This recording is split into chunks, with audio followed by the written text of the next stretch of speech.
Okay, let's set the scene. Picture this. It's a really rain-soaked afternoon, July 3rd, 2025. We're in a small village, Jaikila, in Odisha, India. The monsoon is in full swing. And inside a simple government house, an 80-year-old woman, Basanti Mahakud, she's found lifeless. A neighbor makes the discovery, the word gets out. But what happens next is, well, it's more than just sad, it's deeply shocking. For almost 3 hours, Basanti's body just lay there, unattended, untouched. Her own community, people she lived alongside for decades, they refused to perform her last rites. And the reason they gave her sin, they called it, marrying outside her caste 50 years earlier. We're in this age of, instant connection, laws protecting rights, yet these old traditions like caste, they still have this terrifying hold. How does Basanti's story immediately strike you in terms of this clash? It feels like a huge contradiction. It absolutely is. And it throws into sharp relief, doesn't it, how law and social reality can be miles apart. Legal changes are vital, yes, but they often collide headfirst with these deeply, deeply ingrained social identities.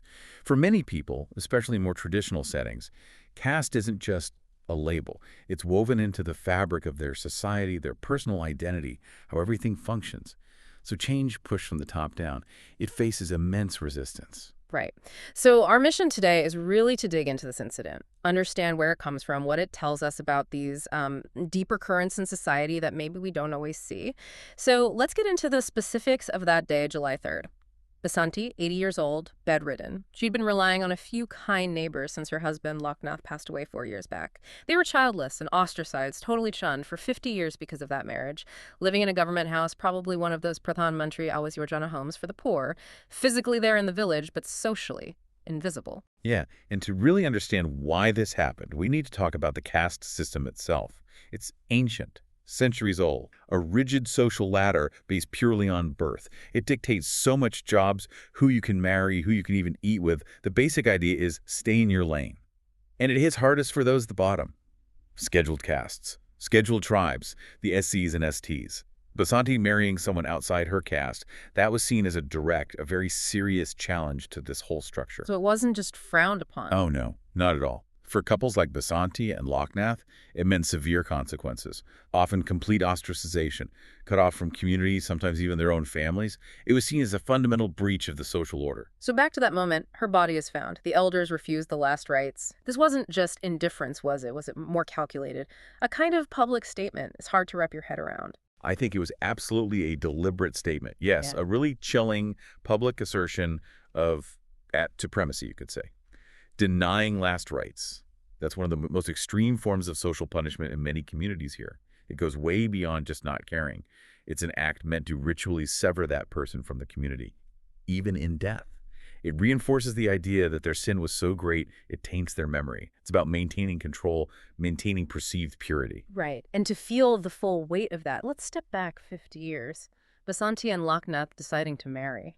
That was huge defiance back then. We don't know their exact castes, but we know the fallout was instant and brutal, complete social isolation, cut off from everyone.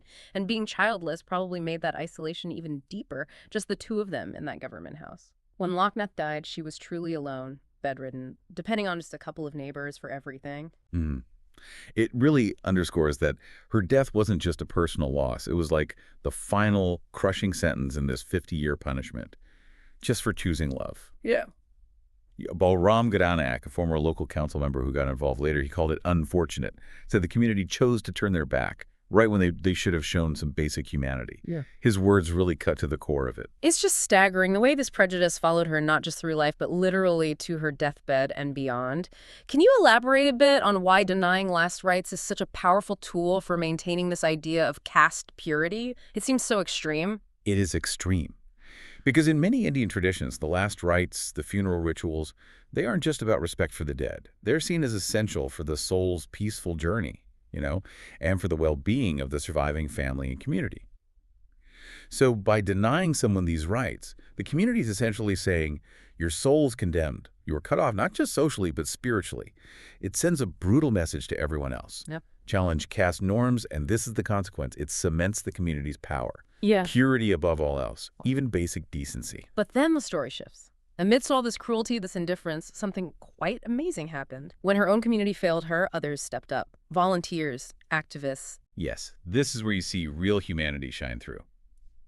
Balam Gadanayak, The former Panchayat Samiti member I mentioned, he reached out to a local volunteer, Akshay Sahu, and together they started making calls. They gathered a group, Biprakaran Jaipuria, Prasanna Dal, Binod Barua, Tuna Behera, Ramesh Nayak, Sanjay Kindo, Sylvester Bahal. These were local people. And significantly, activists from the BIM Army's local Diogar unit also came immediately. People like Rinku Behera, Paramananda Kusum, Bikash Ranjit, Sunil Nayak, Kedar Rana. And these people, in the pouring rain, they organized a proper funeral procession for her. They even managed to borrow an excavator from a construction site nearby to prepare the cremation ground. They made sure she had dignity in the end. It's just an incredible act of compassion, a direct counterstatement to the community's prejudice, really, the kind of quiet heroism that often goes unnoticed. Absolutely. And the BIM Army's involvement is key here. They're a major Dalit rights organization fighting caste oppression across India. Their presence, their action in Jharikila, it really shows the power of individuals and groups pushing back against this kind of collective prejudice. They filled the vacuum left by the community's failure. They stood up for basic human dignity. Okay, so this brings us to a critical point. India does have laws against caste discrimination, right? Strong ones even. So what are they, and why didn't they prevent something like this? You're absolutely right. The legal framework is there, on paper at least. You've got the Scheduled Castes and Scheduled Tribes Prevention of Atrocities Act from 1989, a major piece of legislation criminalizing discrimination and violence. Then there's the Supreme Court's 2018 ruling, Shakti Vahini versus Union of India. That specifically upholds the right of intercaste couples to marry freely without interference. And in Odisha itself, the state actually offers a pretty significant financial incentive, 2.5 lakh rupees, that's Rs, 2.5 lakh, for intercaste marriages. It was increased in 2020 precisely to help couples facing this kind of ostracism. So the laws exist, the incentives exist. Why then does it feel like, as you said earlier, they sometimes barely make a dent? Why does this keep happening? That's the million-dollar question, isn't it? The gap between law and reality. Social change just moves at a glacial pace compared to legal reform. Especially in a state like Odisha, which has large SC and ST populations, around 16.5% SC and nearly 23% ST according to the 2011 census. In many rural areas, particularly conservative ones like Diogar, where Jharikila is located, these traditional caste councils, the Kula Samaj, they hold enormous sway. It's like an informal power structure. They can impose social boycotts, fines, even kick people out of the community for things like intercaste marriage. And the fear of that social death, it often overrides any legal protection the state offers. And sadly, Basanti's story isn't an isolated incident. We see these disturbing echoes across Odisha, even very recently, like just weeks before Basanti died, in June 2025 in Raigada district. A tribal woman marries a scheduled caste man, and her family, 40 of them, shave their heads, sacrifice animals, so-called purification ritual. It was so bad the National Human Rights Commission stepped in, calling it a serious violation of human rights. Yes, I remember that case. Shocking. Or in Berger, also June 2025. A man, Samanta Merda, killed by his own brother over land. And then the family refused him last rites. Why? Again, because he'd married outside his caste years before. And it goes back further. Ganjam, January 2023. 2 cousins, one in the Air Force, one in the Navy, ostracized for marrying outside their caste. A persistent boycott, relatives refusing to invite them to weddings, funerals, even after the police got involved. And you see it manifest in other ways, too, like that case in Jagat Singhpur in March 2025, a father jailed for actually assaulting his own daughter to stop her marrying someone from a different caste.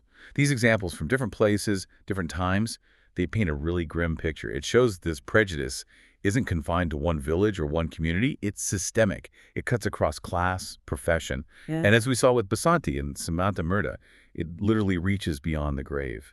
It's a mindset problem, deep-rooted, that law alone struggles to penetrate. So where does that leave us, looking ahead? Changing these deep-seated attitudes, this mindset, it's clearly a monumental task. Odisha has programs like Advika Every Girl is Unique, trying to empower girls, challenge norms, but is it enough? It's a start. But these efforts need to be much bigger, much more consistent. The sociologist Dr. Surinder Jathkat put it really well. He said something like, caste is not just a social structure, it's a mindset. Legal reforms are essential, but without cultural change, they remain symbolic. And that's the crux of it. Even in cities like Bhubaneswar, you still find subtle pressures. Maybe family disapproval of a marriage, biases at work. It's pervasive. So the solution has to be multi-layered. Yes, enforce the laws more strongly, but also community-led awareness drives. And crucially, education. Education that tackles caste prejudice head-on, right from a young age. It's about changing how people see themselves and others. Basanti Mahakud's story, ending that rainy day, July 3rd, 2025, in Jarikila. It really holds up a mirror, doesn't it? Showing the worst of prejudice, the denial of basic dignity by her own people, but also the absolute best of humanity, strangers stepping in, driven by compassion to give her that final respect. Exactly. Her story isn't just about her. It's a story about Indian society, maybe any society, grappling with its traditions and its ideals. It forces us to ask, Hmm. when tradition clashes with basic humanity, which path do we choose? How do we make that choice? It leaves you thinking, doesn't it? Pasanti's life was shaped by that one choice she made 50 years ago for love. Her death, though, revealed the choices an entire community is still making today. So maybe the final thought for you listening is this. What choices can you make, big or small, in your own sphere to push back against ingrained bias, to choose compassion over prejudice?